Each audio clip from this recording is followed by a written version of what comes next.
Is Alfonso Diaz del Rio. Welcome, Alfonso. My God, there you go. Round of applause for Alfonso. Alfonso and sit somewhere in the middle, somewhere the deck, here. whatever you want. A ver, 1, 2, 3, 4. But yeah, that's perfect. Okay. He has so many people in his panel. I'm not going to introduce them. He's going to do that job. That's what we pay him for.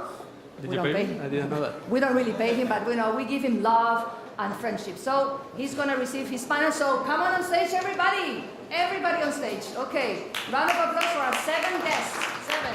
Come on, just to the end, to the end, to the end, to the end. Go, go, go, go, go, go, go. Okay. Madre mía, madre mía, madre mía. Medio South Summit is here. Okay. Well, there you go. The future of urban mobility. Good luck. Okay. Well, first of all, good morning to everybody. As you see, we have a quite big panel, so I'll give a quick introduction of each of them, very quick, about who they are and their main mission of their startup, and then we'll start the discussions. So,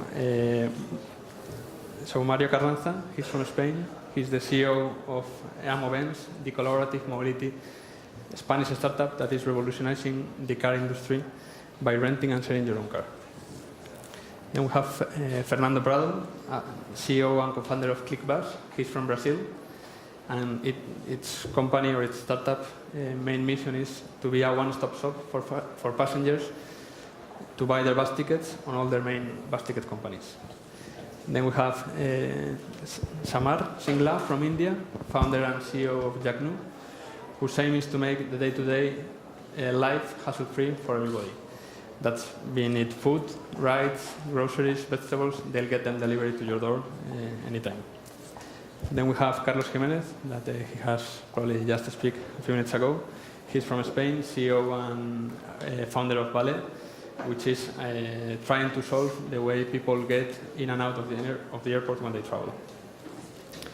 Then we have Sancho Matinza besides me, also from Spain. He's the CEO of Drivis. That is an app that helps users get their driving in shape while collect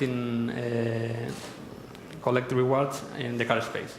So what they mainly do is try to get data from the drivers to be able to provide them a rating or a lowest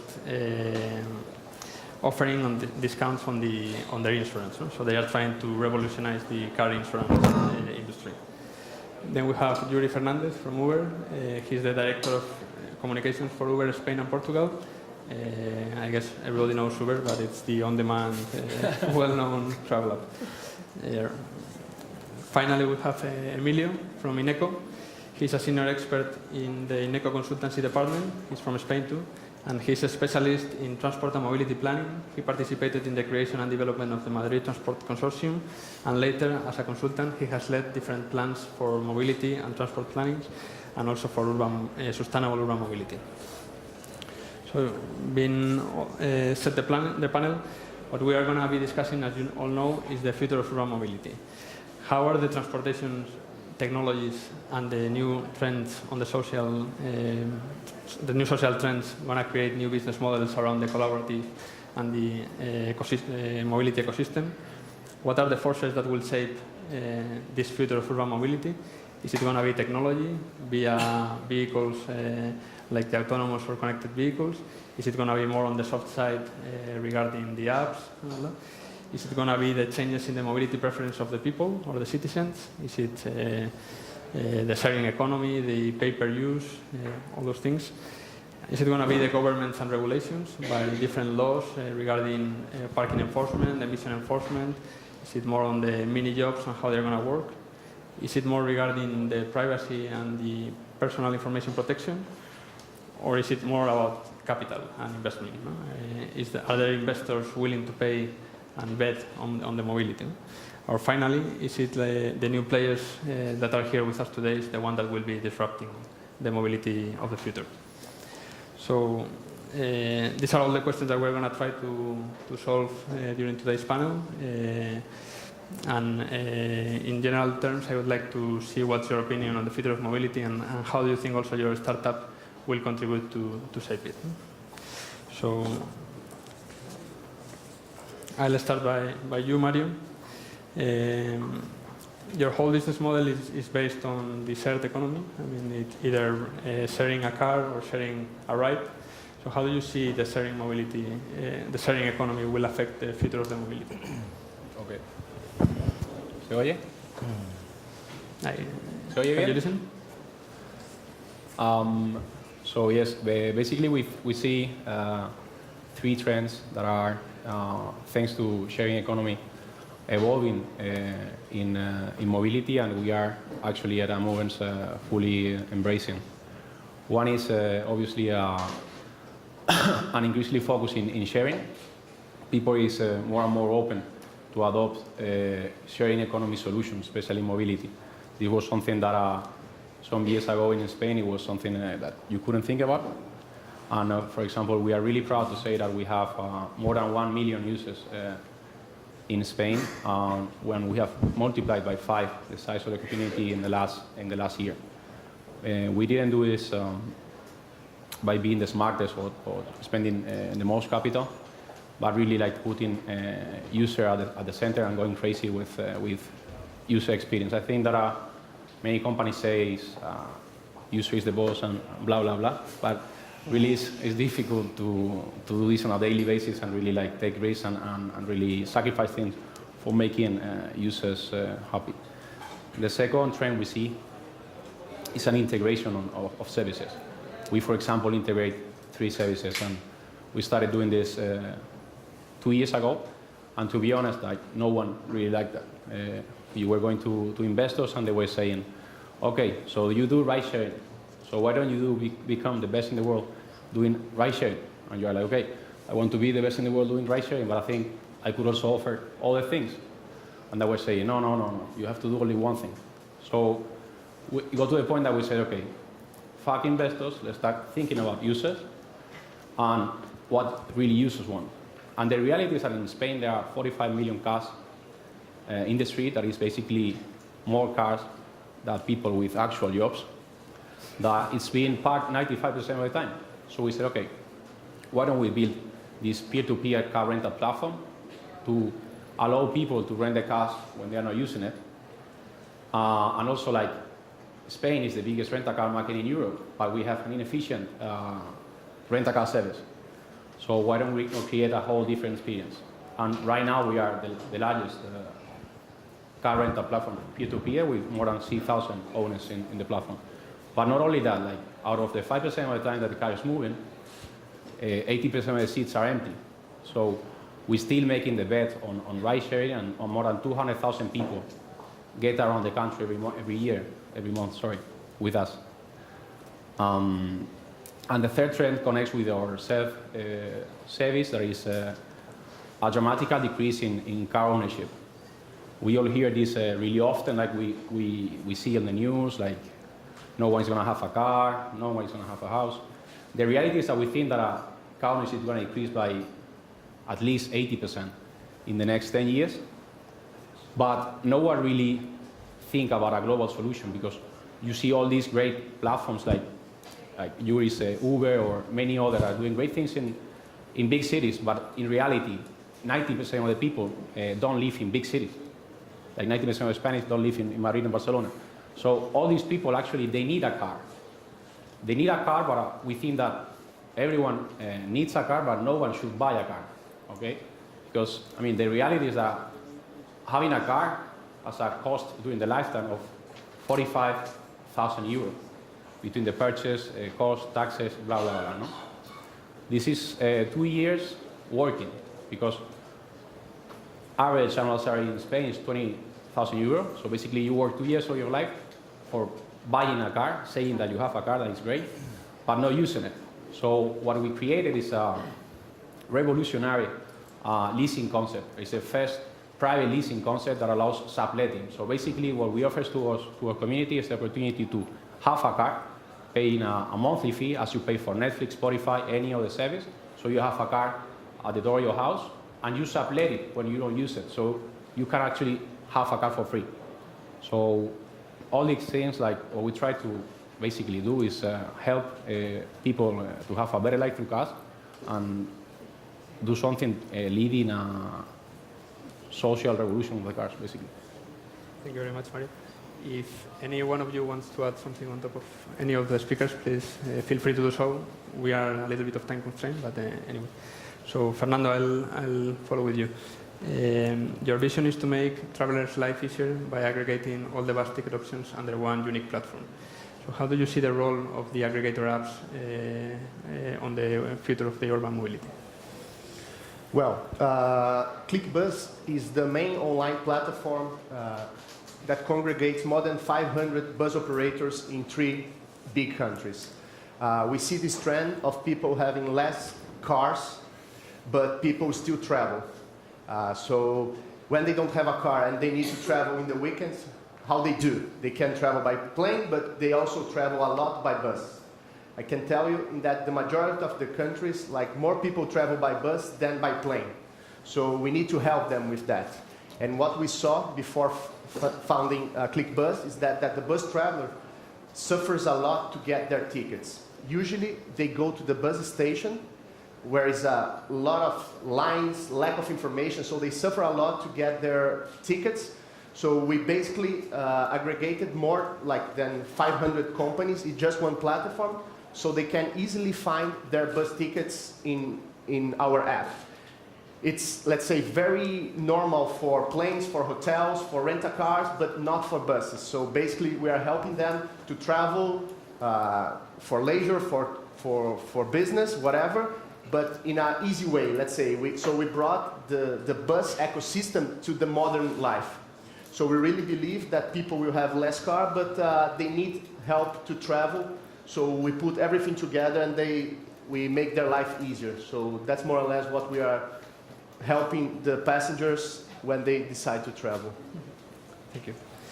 Okay. Anything you want to add? So Samara, I'll follow with you. I'm guessing a company like yours needs a lot of part-time employees that can be able to deliver the goods that people require to their doorsteps.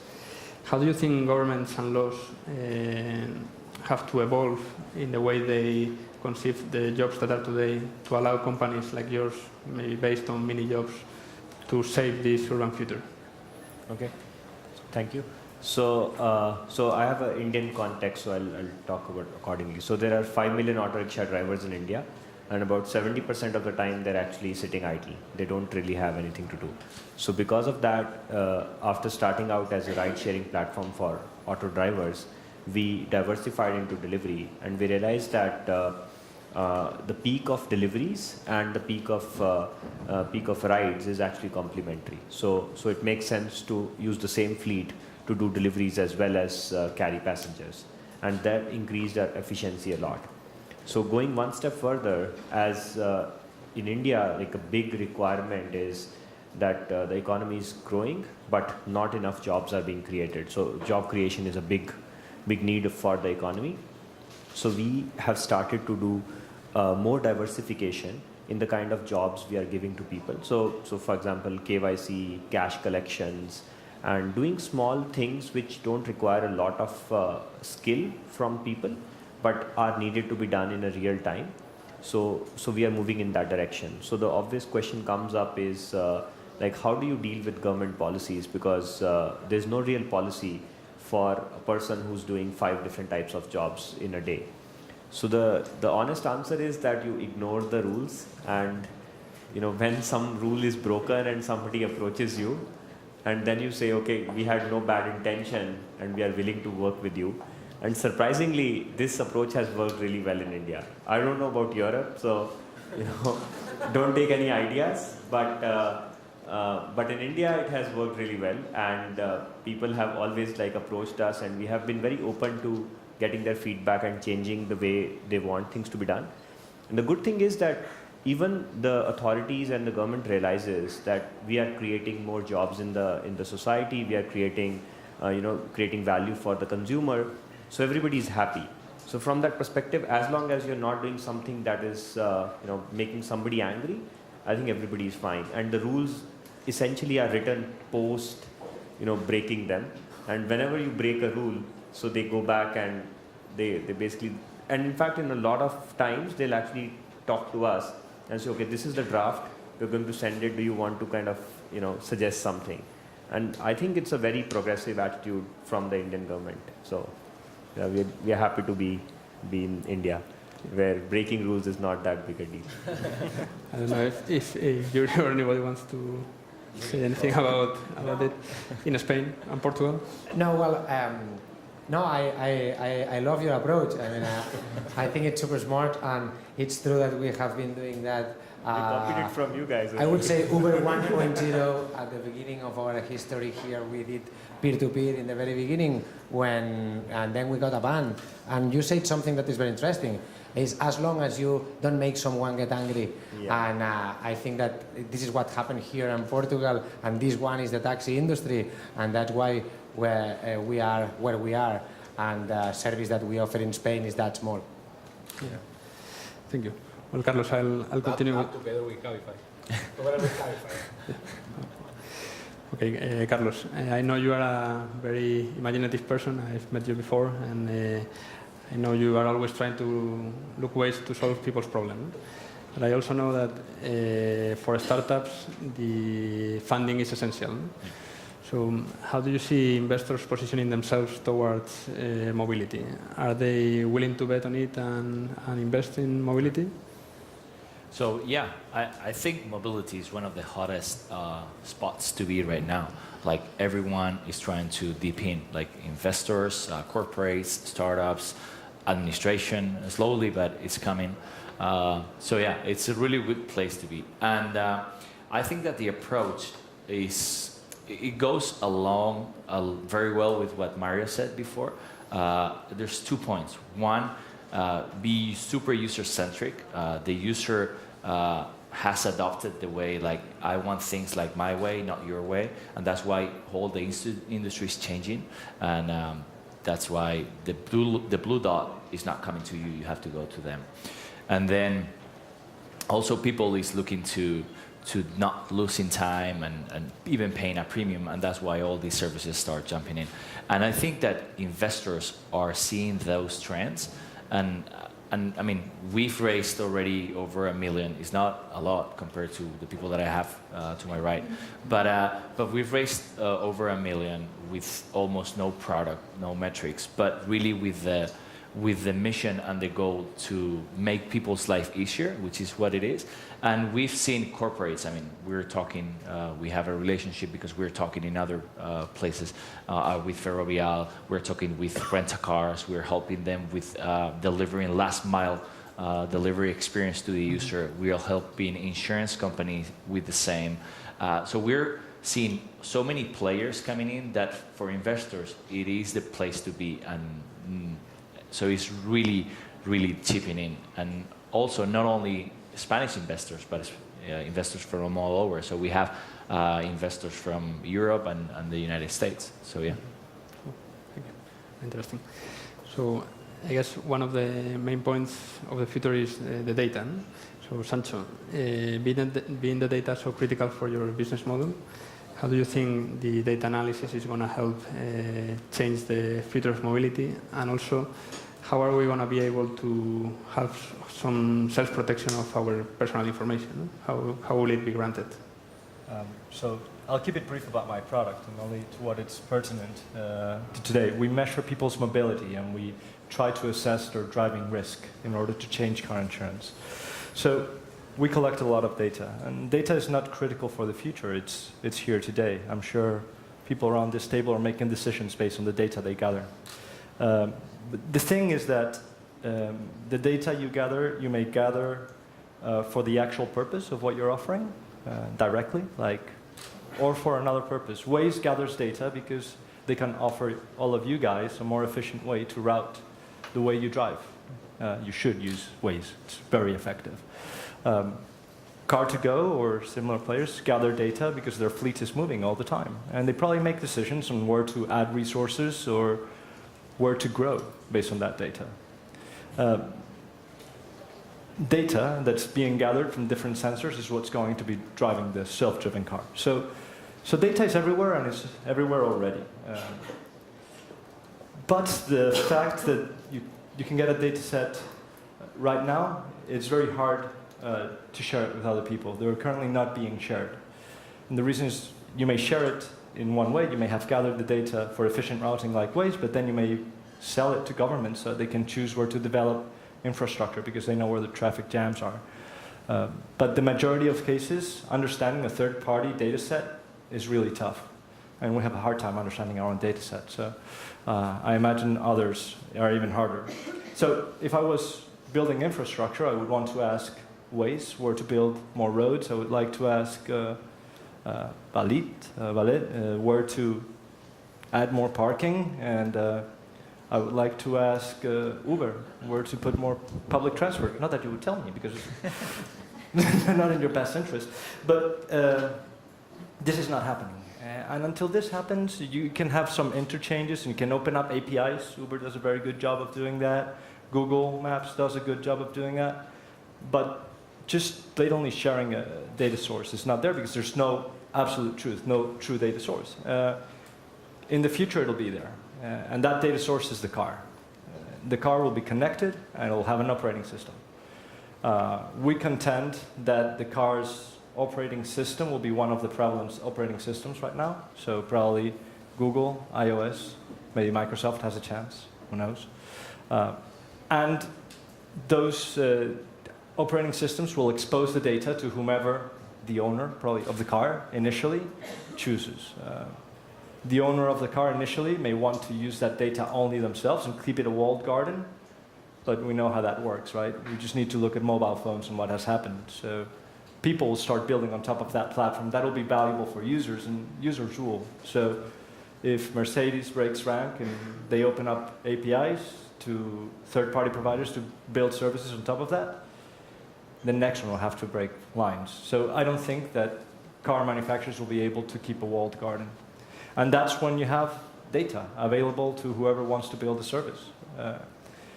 And in terms of protection and access to that data, I guess that data is the users. It's your data. I don't think it's the car manufacturers, it's yours.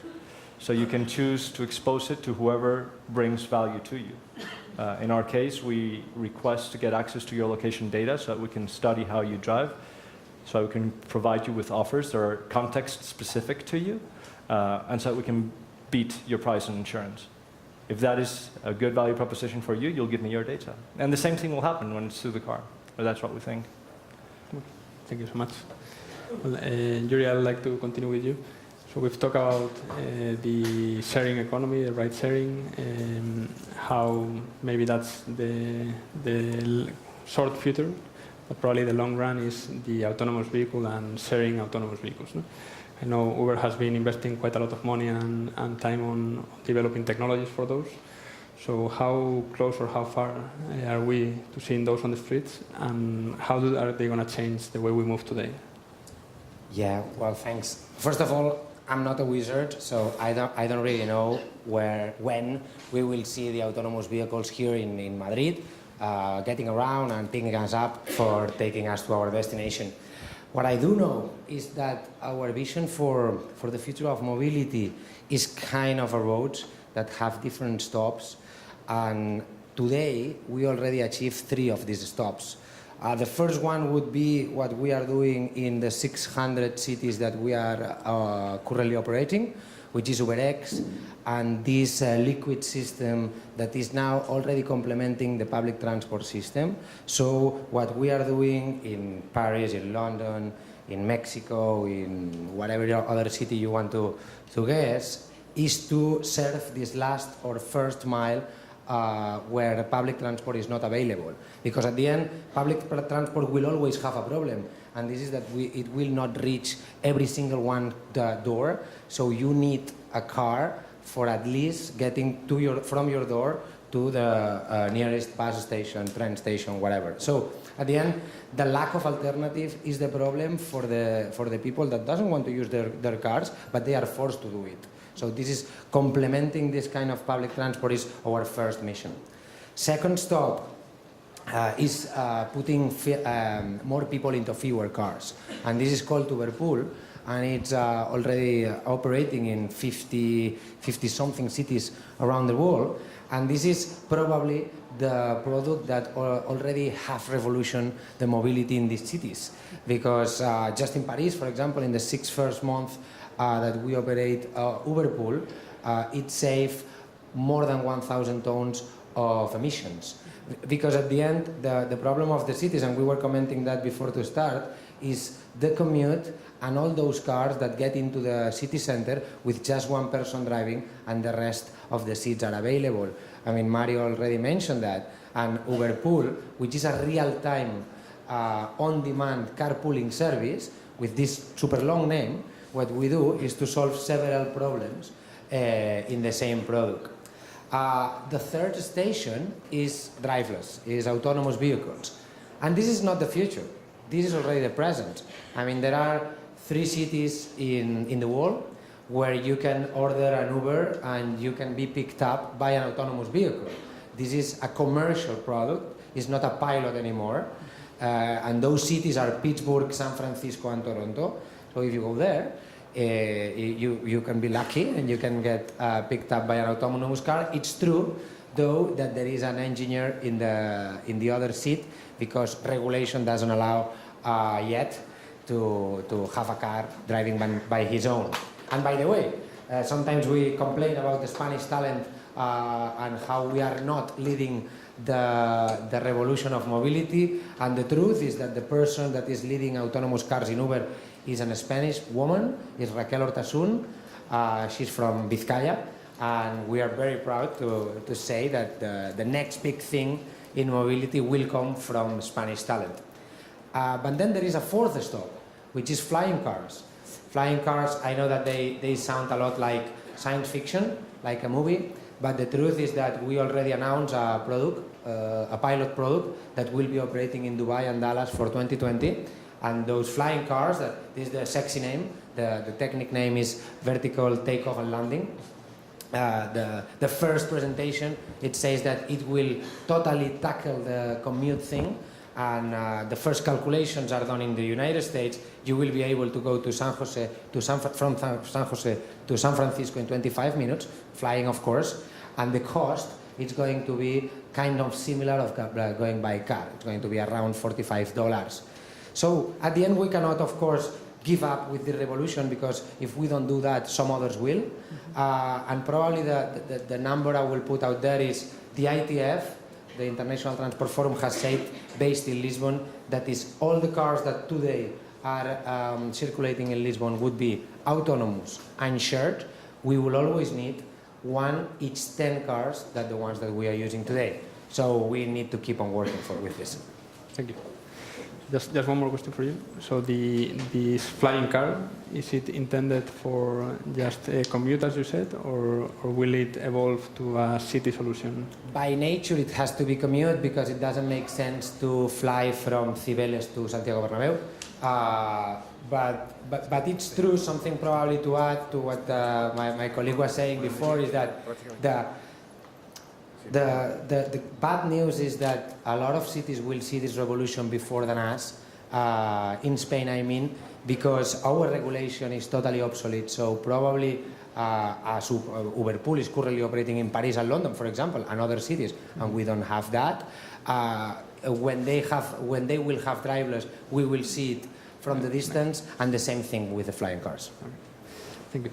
Well, a little bit connected with that, I'm going to finish the question with Emilio. Emilio, as a transport planning expert, how are governments and city authorities preparing the future mobility plans? What are they considering? What do they have in mind? Yeah. Thank you, Alfonso. Yes, the governments and municipalities, not only in Spain but throughout the world, are aware of future urban mobility. No? Because urban mobility, as we have seen in the panel, there are many proposals, many innovations, new technologies to meet the needs of the urban mobility that is more complex and more diverse.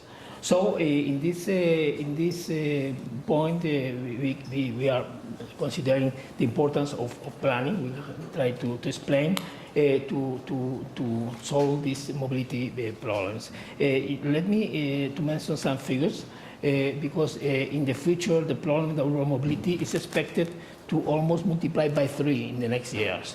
In 2010, 51% of world total population of 6.8 billion people were living in urban areas. In 2030, the percentage will rise to 61%, and in 2050, urban population will rise to 70% of a total population of more than 9 billion people. So that means that in 2015, almost 6.5 billion people will live in urban metropolitan areas, megalopolis, and so on.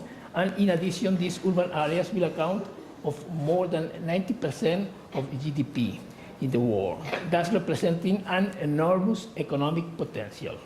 The consequence of that is that I said before that urban mobility will multiply by 3 from 2010 to 2015, and that if current trends continue, urban mobility systems are going to break down spectacularly.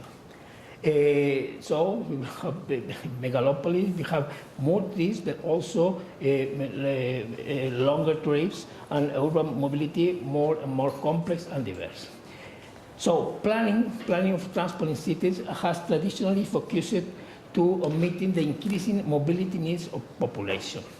As the population grows, economic prosperity increases, cities have more difficulties to deliver fast, safe, and environment-friendly transport to citizens and businesses. Practically, at the moment, all cities have developed sustainable urban mobility plans with very interesting and innovative proposals. Some of the proposals, of course, the proposal, we could say conventional, relating to information, relating to geolocalization of vehicles and so on, are introduced in this new plan. These sustainable urban mobility plans that we call PMEUS include a set of actions aimed at implementing more sustainable forms of mobility, practically walking, cycling, and public transport, and reducing congestion. That means mobility to make mobility compatible to economic growth, social cohesion, and environmental protection. A mobility that ensures a better quality of life for citizens. In Spain, this kind of plans, sustainable plans, have been implemented in almost all metropolitan areas and municipalities with population of more than 50,000 inhabitants. My company, INECO, has carried out several of these plans in different cities with city authorities, of course, and with the participation of local groups, neighborhood associations, the unions. Since public participation is one of the hallmarks of these plans.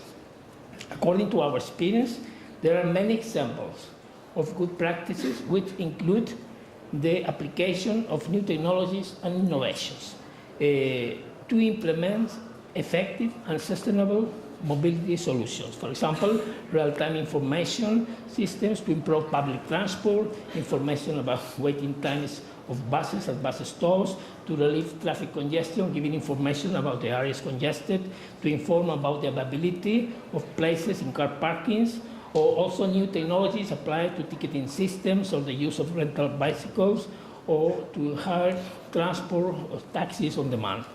We have seen here some examples. Just in conclusion, improving urban mobility is the great challenge of the future. In this challenge, we are all engaged. Transport authority and city governments, of course, but also planners, infrastructure and services providers, technology suppliers, and commercial enterprises like the startups present here, contributed with their innovations and new technologies. Because I insist improving urban mobility is the great challenge of the future if we don't want to see our cities collapsing. Thank you. Thank you, Emilio. I'm seeing the watch. We still have a few minutes more, so I'll ask one more question. I'll leave the hot potato to whoever wants to take it. So we've seen there are big corporations such as OEMs or services companies that are investing a lot of money and resources into mobility. And I would like to see your point of view on how the corporate world and the startups world can complement each other to make a better future of the mobility. So whoever wants to take it. Super fast. So time for you guys. I think that there is an important component of succeeding from now in the future as a startup that is keeping ourselves as assetless. You see, all the companies that have done well in the past years have no assets. So the reality, especially in mobility, is that you have OEMs that need to distribute a lot of cars and they don't know how to do it. So Uber, Amovens, and many other platforms need to work with them to help them distribute these cars, and not only OEMs, but also insurance company, etc., etc. So my conclusion super fast is basically that a part of my job is working with these people that it's slow, old, and boring, but it's a thing that I think we have to do actually. Yeah, well, that's true. I mean, we are not a startup anymore. I mean, this is not a secret. We are already a multinational company, and keep a close contact with the startups that are now growing is probably key for them to remind us not to be boring and super bureaucratic and stuff, and for us to share with them the mistakes we commit along the way and why or how they can avoid them. A perfect example, or a good example of this is we just inaugurated our new offices here in Madrid. We're in the Cube. That is like a startup incubator and ecosystem that works very well for us to be in contact with the new ideas that are about to come. And it would be amazing to think that from this Cube place, the next Uber will probably come. Yeah, I totally agree. We work a lot with corporates, and I think that we need to keep that in mind, that this is going to be done by all of us playing together, because otherwise it's going to be a mess. It's going to be much faster, much easier. Corporates have a lot of resources, a lot of talented people. They just need to understand that they need to play with different set of rules, which the ones that are used to, and that will enable more agility and everything in the ecosystem. And I think that is true what Yuri said, that these ex-startups that are now in the other side need to remember the challenges that they had and not committing those mistakes again, and help the startup ecosystem to innovate and change. So yeah. I would add to that it depends very much on what you're trying to do, which corporates you reach out to. If you have a B2B model, well, you're obviously talking to corporates all the time. In other ways, you sometimes need to prove what you have before you can go elsewhere. And I think that something's important is don't bet your company on it. If you're depending on a deal with a corporate to survive and you have 3 months runway, run elsewhere. I think just decisions don't get made on that amount of time. But yes, absolutely agree, they're necessary, but also risky for startups. Yeah. So I think one way that corporates can really embrace this on-demand economy is by opening up about how they want to employ people. I mean, if they can start thinking of things to be done on demand. I know a lot of them want to get into that space, but just don't know how. I mean, they can work with startups to basically offload some of their things, and it gives flexibility to people to do things on their own time in their own space. And I think that's one way they can pitch in. Fernando, if you want. In our case, our main partners are bus operators. Usually they are huge companies, but in terms of technology, they are not that developed. So when we met, in the beginning, they were kind of afraid what these guys are doing. They will steal my customers, they will help me. But now, after some years, they noticed actually we were, as a startup, we were key for them, not only to help their end customer, but also to help as an industry. We are helping them kind of to rebrand the bus industry, because usually it's old-fashioned branded. So as a startup, we bring technology, we bring a sales approach, we bring marketing, and that helps big corporations in this environment. Thank you. So I think we are running out of time, so we'll wrap up the discussion. Thank you very much to all of you. And I think we've seen many examples of successful changes in different industries, such maybe the e-commerce with Amazon or eBay, or the music industry with iTunes and Spotify, or even the credit cards with Apple Pay. And after hearing all of you today, I am more convinced that the mobility revolution is already here. So I think we need to be prepared for it. Yeah. Thanks to all and good luck in your new projects. Thank you. Thanks. Thank you.